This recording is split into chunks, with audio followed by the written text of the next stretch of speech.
A sea of people filled Hukan Pukhuri playground in Assam's Tinsukia on Wednesday as thousands of Adivasis gathered to demand long overdue rights and welfare measures from both the state and central governments. The air buzzed with chants, slogans, and the rustling of placards, each carrying messages that reflected years of frustration and broken promises.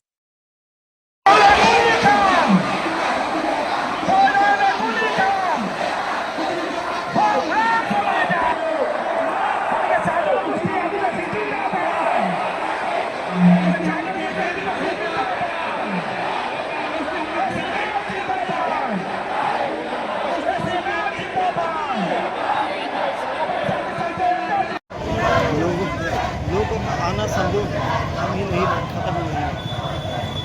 जहाँ जहाँ तक नजरें जा रही है वहाँ तक लोग दिखाई दे रहे हैं। সংগ্রাম চলাই যা সংগ্রাম চলাই যা এমন কিছু কাম নাই বিজনেস কা কোপে বিজনেস কা কোপে সবলুসন কোপে কেন মনে সবলুসন কাম নাই নন্দমোদি কাম নাই নন্দমোদি হুঁশিয়ার নন্দমোদি কোপে নন্দমোদি কোপে বিজনেস কা কাম নাই চাহ জনগোষ্ঠী আদিবাসী লোকসকলক জনজাতি গণনাৰ মৰ্যাদা তেওঁলোকে কিন্তু দিয়াত বিফল হৈছে।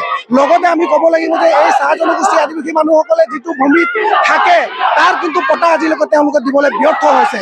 আমি চাহ শ্ৰমিকসকলৰ মজুৰি বৃদ্ধিৰ কথা কৈ আহিছোঁ। বিগত সময়ত তেওঁলোকে কথা দিছিলে, কিন্তু আজি তাৰিখলৈকে চাহ জনগোষ্ঠী যিসকল ৰাইজ চাহ বাগিচাত কাম কৰে তেওঁলোকৰ জমিৰ মজুৰি 551 টকালৈ বৃদ্ধি কৰা নহ'ল।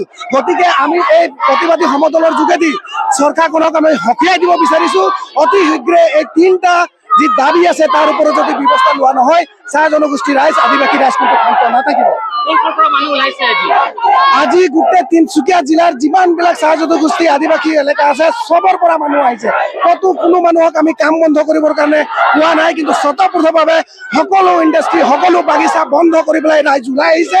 আৰু আমাৰ এটাই দাবী, চাহ জনগোষ্ঠী ৰাইজৰ আদিবাসী ৰাইজৰ এটাই দাবী যে আমাক এই তিনিটা যি আমি দাবী উত্থাপন কৰিছোঁ, ভূমি পট্টা, চাহ জনগোষ্ঠীৰ যিবিলাক মানুহ আছে বাগানত কাম কৰে তেওঁলোকৰ 551 টকা হাজিৰা, আৰু লগতে তেওঁলোকৰ যিটো ST নিৰ্যাতন দাবী তাক পূৰণ কৰিব লাগে।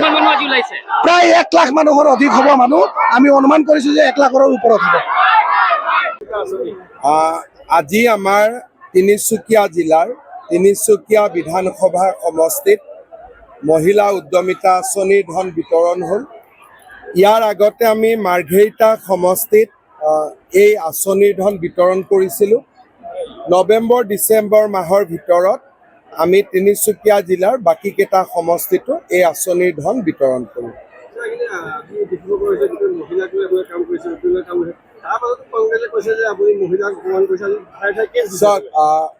কংগ্ৰেছ দলৰ সদস্যসকলে মাকৰ পেটৰ পৰা জন্ম হৈছিল নে নাই মোৰ সন্দেহ আছে। তেওঁলোকে কিবা মেচিনৰ পৰাই জন্ম হৈছিল নেকি? কাৰণ আমি যদি মহিলাক আঁচনি দিওঁ তেওঁলোকে সমালোচনা কৰে। কোনোবাই নিজৰ মাকক আঁচনি দিলে সমালোচনা কৰিব নেকি?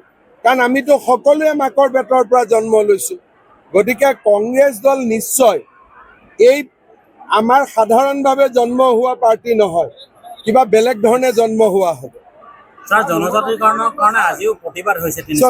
প্ৰতিবাদ হোৱাটো উচিত আৰু ন্যায্য দাবী মানুহে আন্দোলন কৰিব, আৰু এই আন্দোলনটো জনজাতিকৰণৰ কাৰণে, আৰু বিজেপিৰো তাত সমৰ্থন আছে। আমাৰ দলৰ সদস্যসকলো আন্দোলনত আহিব।